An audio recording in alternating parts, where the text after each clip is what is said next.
انہوں نے فرمایا تھا کہ یہ نصیحت بھی ہے وصیت بھی ہے،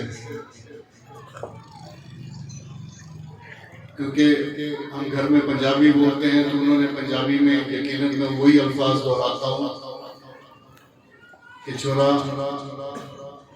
جڑا اپنے پیو دے سانگے نبھا لو ہے نا وہ کامیاب انسان ہے۔ تو میں اپنے والد کے جو دوست احباب اور سنگی ساتھی ان کو دیکھتا ہوں تو مجھے بڑی تسکین ملتی ہے۔ اللہ تعالیٰ شاہ صاحب کی عمر دراز کرے۔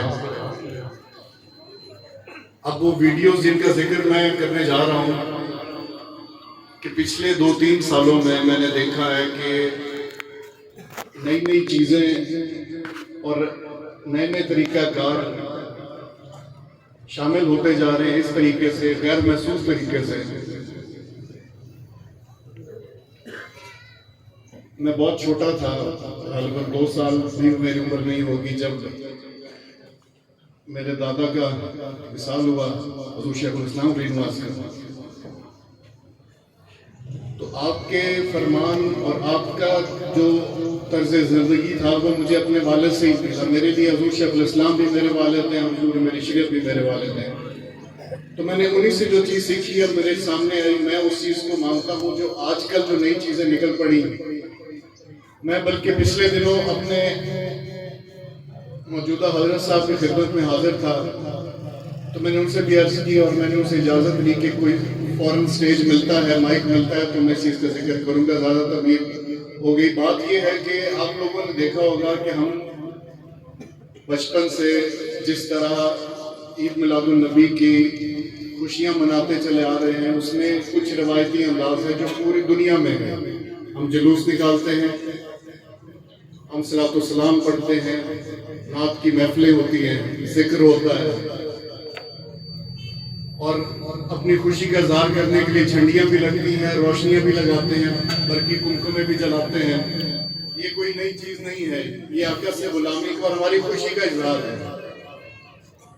کچھ زیادہ خوشی کا اظہار کرتے ہیں تو ڈھول بجا دیتے ہیں، یہ ہمارا کلچر ہے۔ لیکن اس کے بعد جو چیز شامل ہوئی ہے پچھلے کچھ عرصے میں، وہ ہمیں کہیں اس کی نہ روایت ملتی ہے نہ مثال ملتی ہے، اور بڑا دکھ ہوتا ہے کہ ملتان میں نے دیکھا کہ یار اس کی کو ذرا کم کر۔ ملتان میں ایک سٹیج سجایا گیا جس پہ چھوٹی سی بچی ہے اور وہ پری ہے، اور اس کو ارد گرد لوگ جو ہیں وہ کھڑے ہیں، اور عید میلاد النبی کا وہ بینرز بھی لگے ہوئے اور نعرے بھی لگا رہے ہیں۔ تو یہ کیا طریقہ ہے؟ دوسری جو چیز کہ ایک لڑکا ہے، اس کو کالا لباس پہنا کے شیطان بنایا ہوا ہے، اور اس کے گلے میں رسی ڈال کے اس کو کھینچ رہے اور کہہ رہے ہیں ہم زبردستی تم سے جو ہے وہ عید میلاد النبی منوائیں گے۔ اور ایک جگہ پہ میں نے سٹیج دیکھا، اور سٹیج کے اوپر پیچھے بینر لگا ہوا ہے، وہ ابھی بھی میرے پاس واٹس ایپ پہ موجود ہیں۔ اگر میڈیا چینل والے وہ ویڈیو چاہیں گے تو میں اس تقریب کے بعد ان کو دے دوں گا۔ سٹیج ہے، پیچھے عید میلاد النبی صلی اللہ علیہ وآلہ وسلم لکھا ہوا ہے، اور اس کے پیچھے صلاۃ والسلام علیکہ یا سیدی یا رسول اللہ صلی اللہ علیہ وآلہ وسلم وہ لکھا ہوا ہے، اور سٹیج پر ناچ گانا ہو رہا ہے۔ یہ کس قسم کی خوشی ہے اور یہ کس قسم کی عقیدت ہے؟ میں نہیں سمجھ سکتا اس بات کو، میرا دماغ جو ہے وہ معاف ہے کل سے۔ کہ ادب جو ہمیں درگاہوں سے ملتا ہے وہ درسگاہوں میں بھی نہیں ملتا، اور سبق دینے سے پہلے ادب سکھایا جاتا ہے، باقی ہر چیز اس کے بعد میں آتی ہے۔ تو یہ نبی سے غلامی کیا ثبوت ہم دے رہے ہیں، اور ادب کا کون سا پیمانہ جو ہے ہم نے وہ رکھ لیا ہے کہ ناچ گانا اور اس طرح کے خرافات کو ہم شامل کرتے جا رہے ہیں عید میلاد النبی کے لیے۔ تو جو یہاں بیٹھے ہیں، امید ہے میرا پیغام آپ کے دلوں تک پہنچ چکا ہوگا، اور جو اس کیمرے کے ذریعے، اس مائک کے ذریعے، یہ جن کو آپ بتائیں گے خدا را دین میں اس طرح کی خرافات کو آج ہم اتنا برداشت کریں کہ کل پرسوں اس سے زیادہ ہوگا، اگلے سال اس سے زیادہ ہوگا. یہ میں دیکھ رہا ہوں. کیک کٹنے کا بھی آپ لوگ ہم سب کرتے ہیں، آتا ہے کیک کٹنے کا، اور اللہ اور اس کے رسول کا فرمان ہے کہ غیر مسلموں کی مواصلت مت کرو. کوئی ایسا طریقہ کار مت اپناؤ جس میں غیر مسلموں کا، یہود و نصارہ کا اس میں عکس جھلکتا ہو. تو حضرت عیسیٰ علیہ السلام کے پیدائش کا کیک عیسائی کاٹتے ہیں. حضرت عیسیٰ علیہ السلام سر آنکھوں پر، ہم انبیاء کرام کو مانے بغیر ہمارا ایمان مکمل نہیں ہوتا.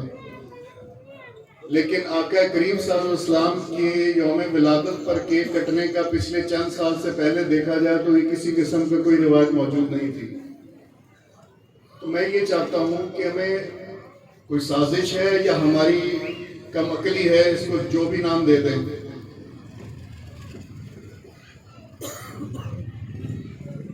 میں بڑے یقین سے یہ کہہ سکتا ہوں کہ اگر اس طرح ہم نے اس چیز کو نہیں روکا تو اگلے سال کوئی نئی چیز اس میں اضافہ ہوگی، اس سے اگلے سال نئی چیز اضافہ ہوگی اور ایک روایت بن جائے گی. اور غلط روایت جو ہے اس کو روکنا جو ہے وہ ہر مسلمان کا جو ہے فرض بھی ہے، اور آقا سے غلامی کا جو ہے وہ تقاضا بھی ہے.